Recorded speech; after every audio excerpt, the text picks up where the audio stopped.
Buongiorno a tutti signori, buona domenica a tutti voi, bentornati sul nostro canale I Signori di Napoli. Oggi in questo video vi voglio parlare di un aggiornamento, di un doppio aggiornamento in realtà di mercato del nostro Napoli. Attenzione perché Manna sta facendo veramente un lavoro esemplare, si sta muovendo nell'ombra e sta cercando di chiudere due colpi stratosferici da regalare ad Antonio Conte in vista della prossima stagione. Prima di continuare a scoprire tutte le ultime news di mercato e non relative al nostro Napoli, vi ricordo di iscrivervi se non l'avete ancora già fatto sul nostro canale, di attivare la campanella delle notifiche e se vi va vi potete abbonare per sostenere la nostra redazione. Ebbene signori, a Bologna il più importante bivio scudetto ed a maggior ragione appunto dopo quanto accaduto ieri a Parma. Sembrava tutto scritto per il successo dell'Inter, no? Avanti di 2 reti e con Napoli virtualmente a -6 e con un solo risultato a disposizione per tenere aperta la corsa a scudetto. Ma poi attenzione perché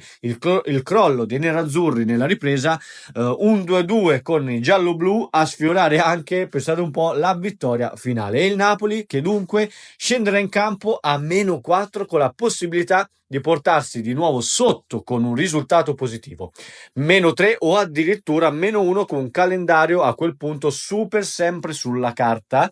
Sorriderebbe agli uomini di Antonio Conte e a meno quelli di Inzaghi, perché ricordiamo che comunque l'Inter è impegnata anche in Champions League, mentre il nostro Napoli è focalizzata solamente, direi fortunatamente in questo momento, esclusivamente al campionato, dove Antonio Conte può lavorare in maniera molto intensa e diciamo programmatica con la rosa per programmare appunto al meglio le ultime partite di campionato. Quindi signori, appuntamento assolutamente da non fallire per il nostro Napoli. Vediamo un attimo quella che sarà con ogni probabilità la formazione titolare che Conte insomma presenterà oggi per la super sfida contro il Bologna.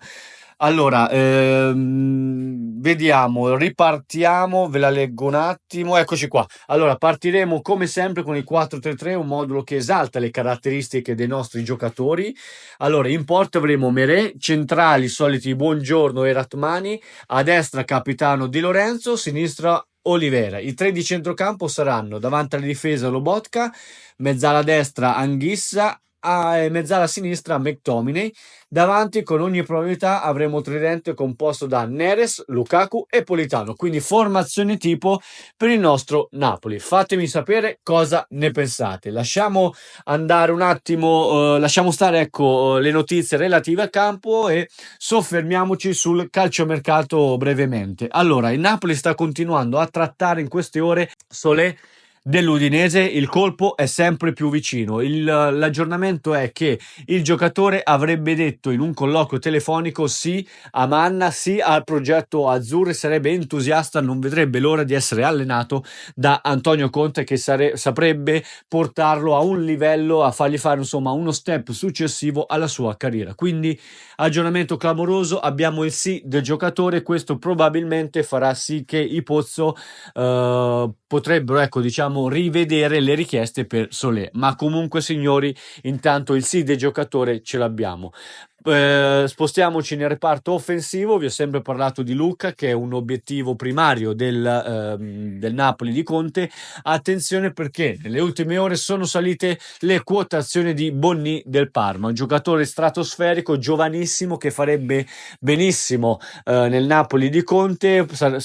Potrebbe soprattutto sfruttare appieno la sua velocità e il suo saper attaccare gli spazi, un po' come il Jonathan David del Lille, diciamo così.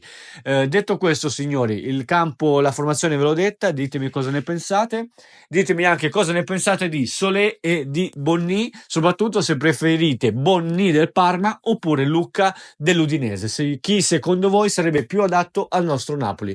Grazie per essere stati con noi, buona domenica.